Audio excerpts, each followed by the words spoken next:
depth charges explode like thunder directly above your head. Boom, boom, boom. Each detonation sends a shockwave through the steel hull that rattles your teeth and makes your vision blur. You're 200 feet underwater, trapped in a metal tube barely wider than a city bus, and somewhere up there, a destroyer is hunting you like a bloodhound. The lights flicker. A pipe joint starts weeping seawater.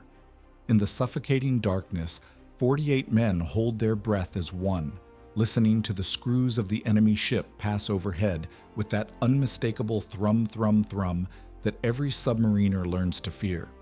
You can't move. You can't speak. You can't even cough. The slightest sound could give away your position and turn this steel coffin into your actual grave. Your heart hammers against your ribs so hard, you're convinced the enemy sonar operator must be able to hear it. Welcome to the most psychologically brutal job of World War II, serving aboard a submarine where every dive could be your last, and the ocean itself becomes both your shield and your executioner. The year is 1943, and beneath the waves of the Atlantic, Pacific, and Mediterranean, a hidden war rages with unprecedented savagery. This isn't the glamorous dogfights of fighter pilots or the heroic charges of infantry. This is warfare in 3 dimensions, fought in crushing darkness, where the enemy could be anywhere, above, below, or lurking just beyond the reach of your sonar. For the Germans, submarines represent their last hope of strangling Britain into submission. Karl Dönitz's U-boat fleet prowls the shipping lanes like wolves, sinking merchant vessels faster than the Allies can build them. These gray sharks of the Kriegsmarine have already sent over 3,000 ships to the bottom, along with thousands of sailors who never saw their attackers coming. But by 1943, the tide is turning. Allied technology is advancing at breakneck speed. Radar, sonar, depth charges, and long-range aircraft are transforming the hunter into the hunted. What was once a shooting gallery for German submarines has become a death trap. The average life expectancy of a U-boat? Just 2 patrols. On the other side of the world, American submarines waged their own campaign of destruction against Japanese shipping. From their bases in Pearl Harbor, Fremantle, and Midway, these boats slipped through enemy waters to strike at the heart of the Japanese war machine. Every gallon of fuel, every grain of rice, every bullet that reaches Japanese forces has to cross thousands of miles of ocean that American submarines now claim as their hunting ground. But whether you're German, American, British, or Japanese, one truth remains constant. Serving on a submarine means accepting that you might never see the surface again. These steel cylinders become both home and potential tomb for crews who volunteer for the most dangerous duty in naval warfare. The statistics are chilling. Of the 40,000 men who served aboard German U-boats during the war, 30,000 never came home. The ocean floor is littered with their graves. 783 U-boats that simply vanished beneath the waves, taking their entire crews with them. Picture being sealed inside one of these machines, diving into the abyss, knowing that every mission could end with your boat becoming just another statistic in the most ruthless maritime campaign in human history. Your bunk is a canvas cot stacked 3 high, wedged between torpedo tubes or engine machinery. You share this coffin-sized space with 2 other men on rotating watch schedules. When one sleeps, another works, and the third stands ready. The lucky ones get bunks near the air vents. The unlucky sleep next to the diesel engines where the heat can reach 120 degrees and the noise never stops. Privacy doesn't exist. The head, submarine slang for bathroom, accommodates 1 man at a time, and even that requires careful coordination with the boat's trim and pressure systems. Get it wrong, and you could flood the compartment or worse. Veterans tell stories of new crew members getting blasted by their own waste when they operated the valves incorrectly. The air you breathe is a cocktail of diesel fumes, battery acid, human sweat, cooking grease, and fear. Oxygen levels drop dangerously low during extended submerged operations.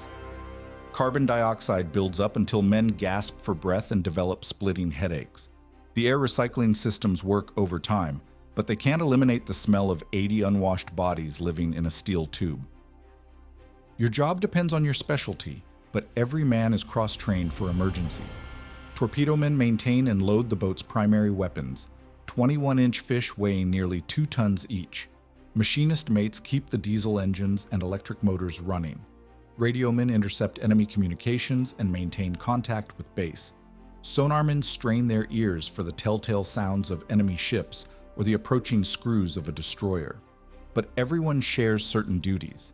Damage control becomes second nature, sealing leaks, fighting fires, maintaining trim as the boat takes on water or loses it.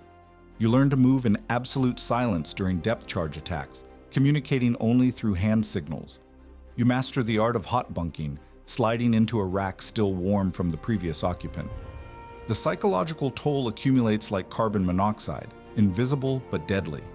Men develop claustrophobia who never had it before. Others suffer panic attacks when the boat dives.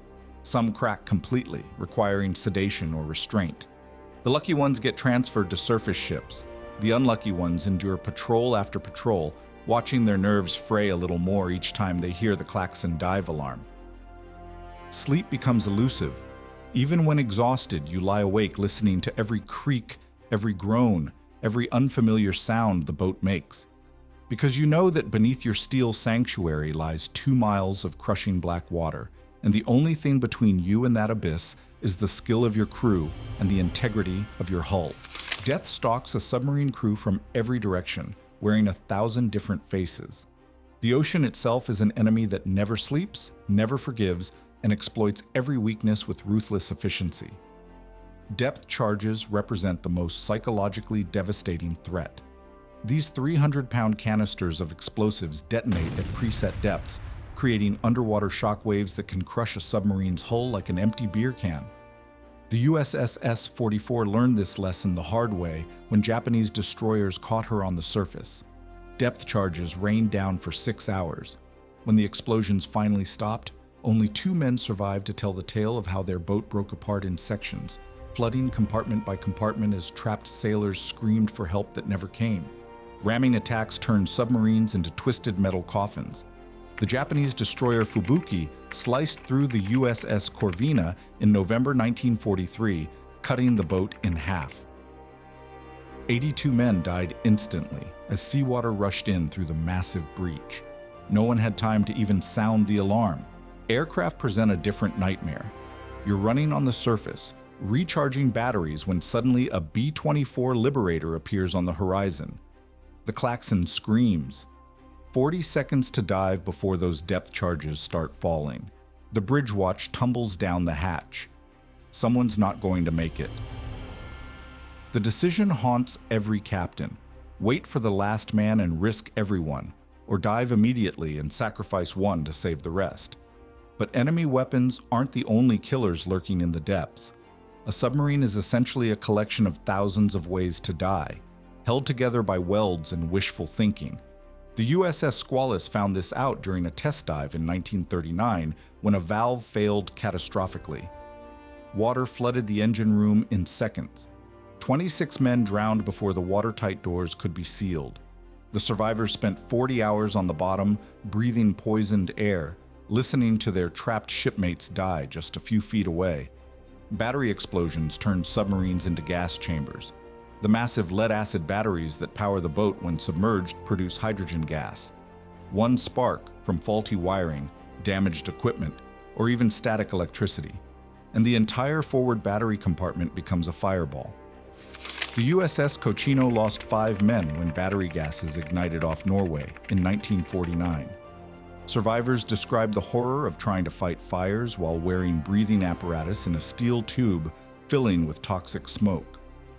Flooding can happen anywhere, anytime. A failed gasket, a cracked pipe, a torpedo tube that won't seal properly.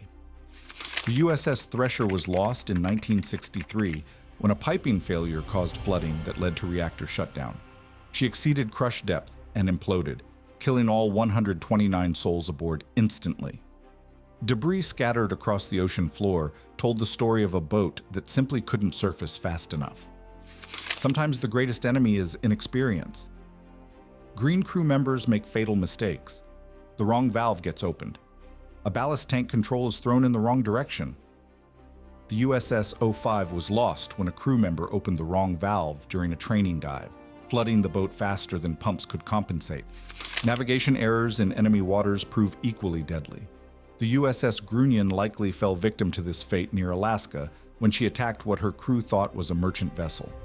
It was actually a heavily armed submarine chaser that fought back with devastating effect. No trace of Grunion or her 70-man crew was ever found. Even the environment itself conspires against submarine crews. Ice becomes a death sentence in polar waters. Submarines diving beneath ice floes risk getting trapped underneath with no way to surface. The USS Sonnet spent terrifying hours searching for a break in the Arctic ice while her air grew toxic and her batteries died. They found a hole with minutes to spare. Extreme depths test every weld, every seal, every structural component, exceed the boat's crush depth, and physics takes over with absolute finality. The pressure hull collapses in milliseconds, creating an implosion so violent it turns human bodies into something unrecognizable. The depth gauge becomes a countdown timer to death. Temperature extremes wreak havoc on both equipment and crew. In tropical waters, engine room temperatures soar above 130 degrees. Men collapse from heat exhaustion. Equipment fails. In Arctic conditions, diesel fuel gels, batteries lose capacity, and hypothermia claims anyone who falls overboard. The most insidious threat is carbon monoxide poisoning from faulty diesel engines. It's colorless, odorless, and often undetectable until crew members start falling unconscious. The USS Swordfish lost 3 men to CO poisoning during a patrol. Their bodies discovered only when other crew members investigated why they hadn't reported for watch. Every system, every component, every decision carries life or death consequences. In this unforgiving environment, there are no second chances, no rescue services, and no margin for error. October 25th, 1944. The USS Tang surfaces in the Formosa Strait under cover of darkness. Commander Richard O'Kane peers through his periscope at the largest Japanese convoy he's ever seen. 24 ships, tankers, transports, freighters, all loaded with critical supplies for the Japanese war effort. This is Tang's 5th patrol. They've already sunk 31 enemy vessels. Tonight, they're hunting for number 32. Battle Station's torpedo. The crew moves with practiced precision. Torpedo room hatches slam shut. Depth charges are armed. The boat turns toward the convoy like a predator sensing wounded prey. Range to target? 2,000 yards and closing, sir. O'Kane watches through the periscope as the massive ships lumber through the water, unaware death approaches from below. Japanese destroyers escort the convoy, but they're focused on threats from above. No one expects an American submarine to penetrate this deep into enemy waters. Fire one. The first torpedo streaks through the dark water. 21 inches of steel carrying 643 pounds of Torpex explosive. The Tang shudders as compressed air blows the fish from its tube. Fire 2, Fire 3. 3 more torpedoes join the attack. O'Kane watches their wakes disappear into the night. 46 seconds to impact. He counts down in his head. Boom. The first torpedo finds its mark. A massive tanker erupts in flames, its cargo of aviation fuel turning the night sky orange. Boom. Boom. 2 more hits. A transport breaks in half, its back snapped like a twig. Men leap from burning decks into oil-slicked water, but something's wrong with the 4th torpedo. Instead of running straight, it's circling back. The guidance system has malfunctioned. The torpedo is now hunting the hunter. Emergency dive! All ahead, flank! The klaxon screams. Men tumble down ladders. The Tang tilts forward, racing for the safety of deep water, but they're too close to the surface, too slow. The rogue torpedo slams into Tang's stern. The explosion lifts the submarine's tail completely out of the water. Steel plates buckle, welds tear apart. The after torpedo room floods instantly, trapping 9 men who never had a chance to escape. Emergency lighting flickers on. The boat tilts at a crazy angle, bow up, stern down. Water pours through ruptured hull plates. The depth gauge spins wildly as Tang begins her final dive. Blow all ballast! Nothing happens. The ballast tank controls are shattered. Compressed air hisses uselessly into flooded compartments. Prepare to abandon ship. 78 men scramble toward the forward escape hatch, but they're already too deep. The water pressure outside exceeds what human lungs can handle. Opening the hatch now means certain death for everyone. In the control room, O'Kane makes the hardest decision of his life. Seal the forward compartments. Save who we can. Watertight doors slam shut, cutting off the screams of trapped sailors. 13 men remain in the forward torpedo room, the only compartment still holding air. The rest of the boat has become a steel tomb. For 3 hours, the survivors huddle in absolute darkness as Tang settles on the bottom, 180 feet down. The air grows thick and poisonous. Carbon dioxide builds up until men gasp for breath and lose consciousness. One by one, they attempt to escape using the Momsen lung, a primitive breathing apparatus designed for emergency ascent. The water outside is black as oil. The pressure threatens to crush their lungs. Of the 13 men who try, only 9 reach the surface alive. O'Kane is one of them. He floats in the oil-slicked water, watching his submarine disappear beneath the waves. Tang takes 65 of her crew with her, men who died because their own torpedo turned against them in the cruelest twist of fate the war had yet produced. Japanese destroyers fish the survivors from the water. They become prisoners of war, beaten and tortured for information they refuse to give. But they survive to tell the story of how the most successful American submarine of World War II became victim to her own weapon. The Tang's final patrol claimed 13 enemy vessels and 2,653 tons of Japanese shipping. The cost: 78 American lives and one of the finest submarines ever built. In submarine warfare, victory and defeat often separated by the width of a torpedo's wake. The numbers tell a story written in blood and seawater. Of the 16,000 Americans who served aboard submarines during World War II, 3,506 never came home. That's a casualty rate of 22%, higher than any other branch of the U.S. military. 52 American submarines were lost with all hands, 52 steel coffins scattered across the ocean floor from the Aleutians to the Java Sea. The German Kriegsmarine paid an even steeper price. By war's end, 783 of their 1,162 U-boats lay on the bottom. The casualty rate among U-boat crews reached a staggering 75%. Of every 4 men who volunteered for submarine duty, 3 never saw home again. Entire graduating classes from submarine school simply vanished beneath the waves. For those who survived, the war never truly ended. Veterans speak of nightmares that lasted decades, dreams of diving klaxons, depth charge explosions, and the screams of drowning shipmates. Many couldn't sleep in enclosed spaces. Others developed panic attacks whenever they heard similar sounds. "I can't take elevators," wrote former USS Silverside's crewman John Bertram in 1987. 43 years after the war, and I still can't handle being trapped in a small space. The doctors have a name for it now: PTSD. Back then, we just called it being submarined. The psychological scars ran deeper than anyone understood at the time. Submarine veterans had divorce rates 40% higher than other servicemen. Alcoholism, depression, and suicide plagued the community for generations. The men who survived the steel coffins often found themselves trapped in invisible prisons of their own minds. Yet their sacrifice achieved something remarkable. American submarines sank 1,314 Japanese vessels, effectively strangling Japan's ability to wage war. They cut the supply lines that fed the Japanese war machine, starving island garrisons and crippling industrial production. German U-boats, despite their horrific losses, came within months of forcing Britain's surrender through sheer attrition. The technology these men tested under fire revolutionized naval warfare. Sonar systems, radar integration, improved hull designs, and nuclear propulsion all trace their lineage back to the lessons learned in the depths of World War II. The modern submarine force stands on the shoulders of those who died learning what worked and what didn't in the most unforgiving laboratory imaginable.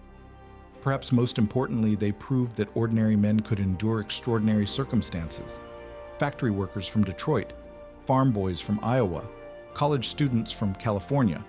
They volunteered for the most dangerous duty in naval service, knowing full well they might never surface again. "We weren't heroes," reflected Commander Eugene Fluckey of the USS Barb.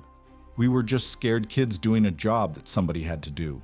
The real heroes are the ones who didn't come back, the ones still down there, still on patrol, still guarding the deep." Today, memorial plaques at submarine bases around the world list names of boats and crews still on patrol.